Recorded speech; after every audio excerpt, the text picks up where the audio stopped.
नमस्कार, मैं हूं अंकुर और आप देख रहे हैं सत्यहिंदी.com।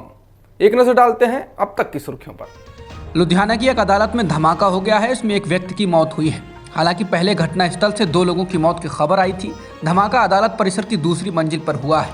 4 घायलों को अस्पताल ले जाया गया है। मौका वारदात पर पुलिस तैनात है। एनआईए की एक टीम जांच के लिए लुधियाना रवाना हो गई है।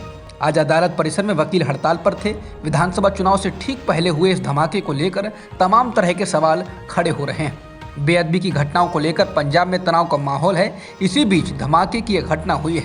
धमाके के बाद पूरे पंजाब में हाई अलर्ट कर दिया गया है। लुधियाना पुलिस के आयुक्त गुरप्रीत भुल्लर ने कहा कि हो सकता है कि किसी मानव बम ने इस घटना को अंजाम दिया हो।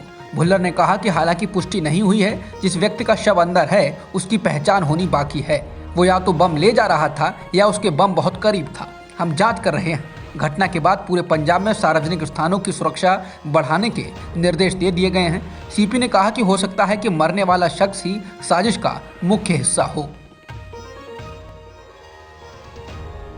लुधियाना कोर्ट परिसर में हुए विस्फोट को पंजाब के मुख्यमंत्री चरणजीत सिंह चन्नी और कांग्रेस के प्रदेश अध्यक्ष नवजोत सिंह सिद्धू ने साजिश करार दिया। चन्नी बोले, जैसे जैसे चुनाव पास आ रहे हैं, कुछ देश विरोधी ताकतों द्वारा ऐसी घिनौनी हरकतें की जा रही हैं। इसे लेकर सरकार सचेत है। लोगों को भी सतर्क रहना चाहिए। बेअदबी की कोशिश की गई, सफल नहीं हुए तो अब ब्लास्ट किया गया। चुनावी मोड में आ चुकी बीजेपी के नेतृत्व वाली योगी आदित्यनाथ सरकार ने वाराणसी में एक बार फिर गुरुवार को बड़े कार्यक्रम का आयोजन किया। कार्यक्रम में प्रधानमंत्री मोदी ने 2100 करोड़ रुपए की 22 योजनाओं का लोकार्पण व शिलान्यास किया। कार्यक्रम में मोदी ने कहा कि गाय भैंस का मजाक उड़ाने वाले लोग ये भूल जाते हैं कि देश के 8 करोड़ परिवारों की आजीविका ऐसे ही पशुधन से चलती है। उन्होंने कहा कि गाय कुछ लोगों के लिए गुनाह हो सकती है, लेकिन हमारे लिए माँ है, पूजनीय है। गाय भैंस का मजाक उड़ाने वाले ये भूल जाते हैं कि देश की एक बड़ी आबादी की आजीविका इनसे चलती है। बता दें, प्रधानमंत्री मोदी वाराणसी से ही सांसद हैं। वाराणसी में उनका ये 10 दिन के भीतर दूसरा दौरा है। समाजवादी पार्टी प्रमुख और पूर्व मुख्यमंत्री अखिलेश यादव ने आज से 3 दिनों के लिए अपनी चुनावी रैलियों से दूर रहने का फैसला किया। अखिलेश ने अपनी कोरोना टेस्ट की रिपोर्ट नेगेटिव ट्वीट कर कहा कि परिवार के लोगों के कोरोना पॉजिटिव होने की वजह से हम 3 दिनों के लिए एहतियात बरतते हुए सार्वजनिक कार्यक्रमों में शामिल नहीं हो पाएंगे। अखिलेश ने कहा कि आज के इजलास की सपा रालोद की संयुक्त रैली की अपार सफलता के लिए शुभकामनाएं व सभी कार्यकर्ताओं से पूरे उत्साह और ऊर्जा से सक्रिय रहने की अपील।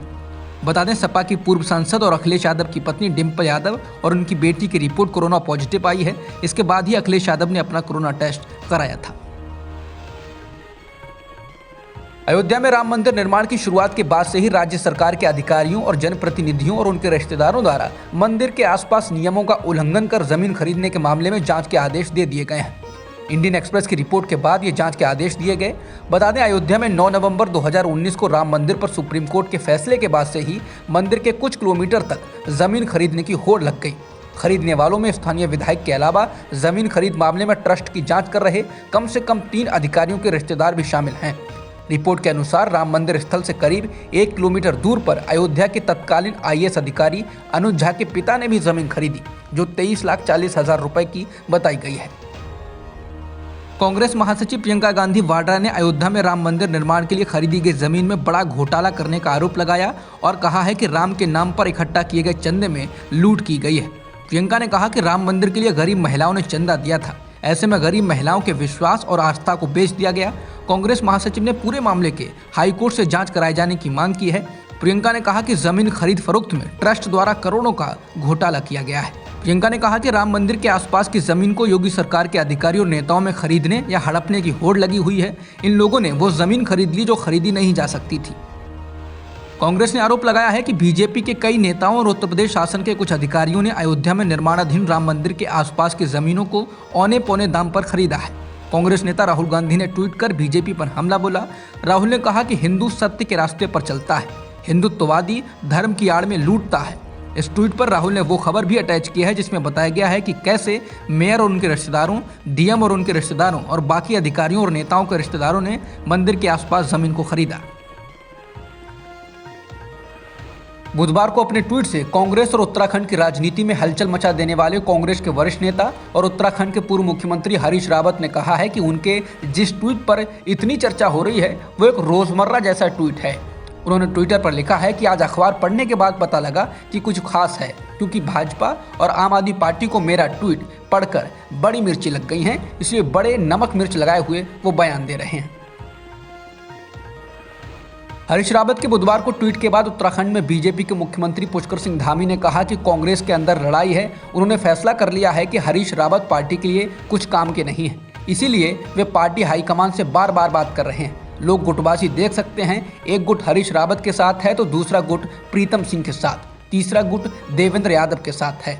इसके अलावा कांग्रेस छोड़ चुके पंजाब के पूर्व मुख्यमंत्री कैप्टन अमरिंदर सिंह ने भी हरीश रावत पर तंज कसते हुए कहा कि जैसा आप बोते हैं वैसा ही काटते हैं। आपकी भविष्य की कोशिशों के लिए शुभकामना, अगर कुछ बची हो तो। बता दें, हरीश रावत पंजाब कांग्रेस के प्रभारी थे जब कैप्टन और आलाकमान में जोरदार खींचतान चल रही थी और रावत ने आलाकमान का पक्ष लिया था। कर्नाटक में चर्च और ईसाइयों पर हो रहे हमले रुकने का नाम नहीं ले रहे हैं। दक्षिण कर्नाटक के चिकबल्लापुर में स्थित सेंट जोसेफ चर्च में गुरुवार सुबह तोड़फोड़ हुई। चर्च के पादरी फादर जोसेफ एंथनी डेनियल ने एनडीटीवी को बताया कि यह घटना सुबह 5:30 बजे हुई। फादर ने पुलिस में इसकी शिकायत दर्ज कराई है। उन्होंने कहा है कि पहले कभी भी ऐसी घटना नहीं हुई। पुलिस ने एफआईआर दर्ज कर ली है। ये चर्च 160 साल पुराना है। चर्च में रखी सेंट एंथनी की मूर्ति को तोड़ दिया गया है। इस बीच राज्य सरकार विधानसभा में धर्म की स्वतंत्रता के अधिकार का संरक्षण विधेयक लेकर आई है। सरकार का कहना है कि ये विधेयक लालच देकर किए जाने वाले धर्म परिवर्तन को रोकने के लिए लाया गया है। अब तक की खबरों में इतना ही। बाकी खबरों के लिए बने रहिए सत्यहिंदी.com के साथ। सत्य हिंदी का ऐप डाउनलोड करें गूगल प्ले स्टोर पर।